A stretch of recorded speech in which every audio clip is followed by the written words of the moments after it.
श्री कबीरदास जी को एक वेश्या के साथ देखकर संतजन डर गए कि श्री कबीरदास जी यदि माया से मोहित हो सकते हैं तो हम सरीखे साधारण लोग कैसे बचेंगे। और दुष्टों के मन में बड़ा भारी सुख हुआ। वे कहने लगे, हम तो कहते ही थे कि यह ढोंगी है। हमारी बात सच निकली। श्री कबीरदास जी ने जब संत और संतों के ऐसे भाव जाने तो वे वेश्या के साथ लिए हुए वहाँ पहुँचे जहाँ काशी के राजा की सभा लगी हुई थी। राजा ने शिष्य होते हुए भी इनका कुछ भी सम्मान नहीं किया। फिर भी ये वहाँ बैठ गए और मानसी भाव से श्री जगन्नाथ भगवान का ध्यान करने लगे। थोड़ी देर बाद इन्होंने उठकर वहीं अपने पात्र से जल गिरा दिया।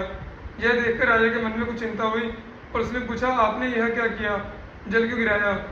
श्री कबीरदास जी ने कहा, श्री जगन्नाथपुरी में श्री जगन्नाथ जी का रसोईया भोग का थाल मंदिर में ले जा रहा था। उसका पैर जलने वाला था, इसलिए आग को बुझाकर मैंने उसकी रक्षा की है। यह सुनकर सभी को बड़ा आश्चर्य हुआ। राजा ने इसकी जांच के लिए आदमी भेजे। उन्होंने लौट कर समझा दिया कि श्री कबीरदास जी की बात सत्य है, बिल्कुल सत्य है। राजा ने मन में अपना अपराध मानकर रानी से कहा, श्री कबीरदास जी की वह बात तो सत्य निकली। राजसभा में कृपा करके पधारे। मैंने उनका अपमान किया, इसलिए मेरे मन में बड़ा भारी दुख है। इस अपराध से बचने के लिए मैं कौन सा उपाय करूं। रानी ने कहा कि उन्हीं की शरण में जाने से काम बनेगा। तब राजा ने घास का एक बड़ा भारी बोझ सिर पर रख लिया और गले में कुल्हाड़ी बांध ली। इस प्रकार भाव में भीगा वो राजा रानी को साथ में लेकर श्री कबीरदास जी की शरण में चला। राजा रानी ने लोक लज्जा का सर्वथा परित्याग कर दिया था। दोनों बाजार से होकर निकले। हमने बड़ा अनुचित कार्य किया है, ऐसा सोचकर उनके शरीर क्षण प्रतिक्षण क्षीण हो रहे थे। श्री कबीरदास जी ने दूर से राजा को आते देखा तो अत्यंत व्याकुल हो गए।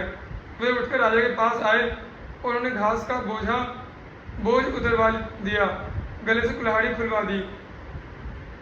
राजा रानी के भाव से श्री कबीरदास जी अत्यंत संतुष्ट हो गए। मैं तुम्हारे ऊपर रुष्ट नहीं हूँ, ऐसा कहते हुए उन्होंने उपदेश देकर उन्हें आनंदित किया। श्री कबीरदास जी के इन चरित्रों का श्री प्रियादास जी ने अपने कवित्वों में इस प्रकार वर्णन किया है।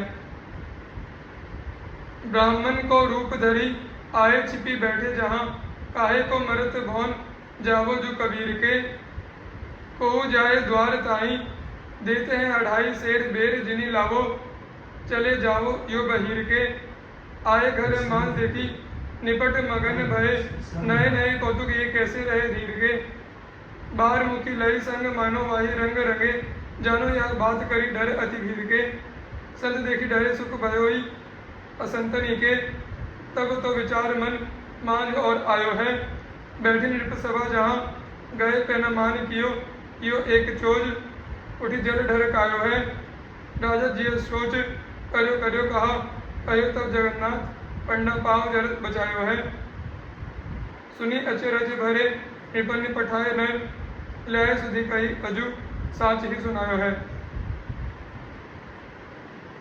कही राजा रानी सोजू बात वह साची भई, आँच लागी ही अब कहो कहा कीजिए, चले ही बनत चले शीस तृण बोझ भारी, गरेसो कुल्हाड़ी बांधी तिया संग भीजिए, निकसे बाजार हुए के, डारी दही लोक लाज, यो में आकाश छिन छिन तन छीजिए, दूर से कबीर देखी वह गए अधीर, वहाँ आए उठी आगे कहो डारी मत लीजिए। कबीरदास जी और बादशाह सिकंदर लोधी। श्री कबीरदास जी की बढ़ती हुई महिमा को देखकर ब्राह्मणों के हृदय में ईर्ष्या पैदा हो गई। उस समय भारत का तत्कालीन बादशाह सिकंदर लोधी काशी आया हुआ था। भक्त विमुख ब्राह्मणों ने श्री कबीरदास जी की माता को भी अपने पक्ष में कर लिया और इकट्ठे होकर सिकंदर लोधी के दरबार में गए। सबों ने पुकार की कि इस कबीरदास ने सारे गांव को दुखी कर रखा है, मुसलमान होकर हिंदू बाबाजी बन गया है, किसी धर्म को ना मानकर ढोंग फैलाता रहता है। बादशाह ने तुरंत आज्ञा दे दी कि उसे अभी पकड़कर मेरे पास ले आओ, मैं उसे देखूंगा कि वह कैसा मक्कार है। बादशाह की आज्ञा पाकर सिपाही लोग श्री कबीरदास जी को ले आए और बादशाह के सामने खड़ा कर दिया। तब किसी काजी ने श्री कबीरदास जी से कहा, ये बादशाह सलामत है, इन्हें सलाम करो। इन्होंने उत्तर दिया कि हम श्री राम के अतिरिक्त दूसरे किसी को सलाम करना नहीं जानते ही नहीं है। श्री कबीरदास जी की बातें सुनकर बादशाह ने इन्हें लोहे की जंजीरों से बंधवाकर गंगा जी की धारा में डुबा दिया, परंतु ये जीवित रहे। लोहे की जंजीरें न जाने कहाँ गई।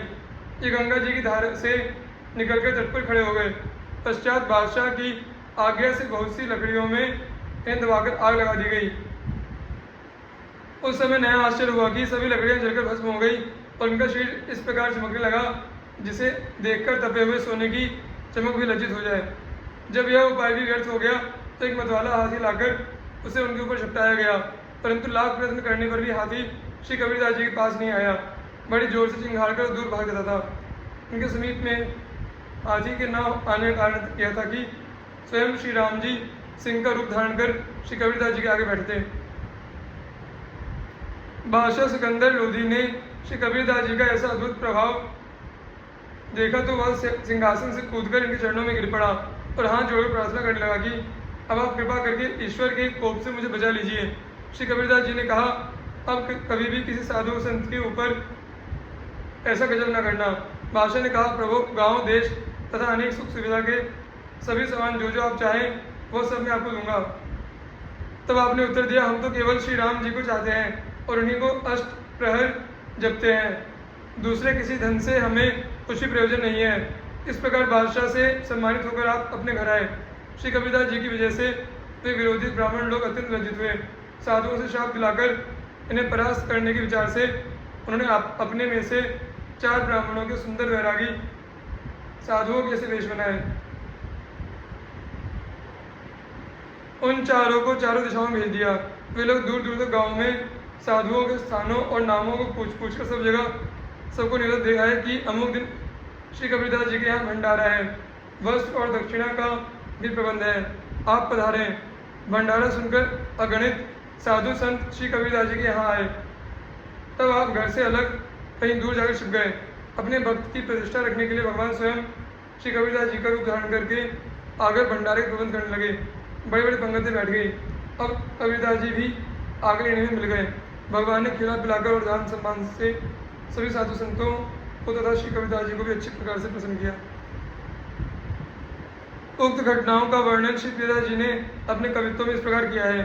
देखी के प्रभाव फेरी उपज्यो अभाव द्विज आयो बादशाह सु सिकंदर सुनाव है, विमख समूह संग माता हूँ मिलाए लई, जाए के पुकारे जो दुखायो सब गाँव है, ल्यावो रे पकर वाके देखो मैं मकर कैसो, अकर मिटाऊं गाढ़े जकर तनाव है, आने ठाड़े किए काजी, कहे तो सलाम करो जाने न सलाम जाने, राम गाढ़े पाव हैं, बांध के जंजीर गंगा नीर मांझ बोरी दिए, जिए तीर ठाड़े कहे जंत्र मंत्र आवहीं, लकरीन मांझ डारी अग्नि प्रजारी दई, नई मानो बही दे कंचन लजा वहीं, विफल उपाय भय कहु नहीं आए, नए तब मतवारो हाथी आने के सब झुका वहीं, आवत न ढिग हो चिघारी हारी भाजी जाए, आप आगे सिंह रूप बैठे से भगा वहीं।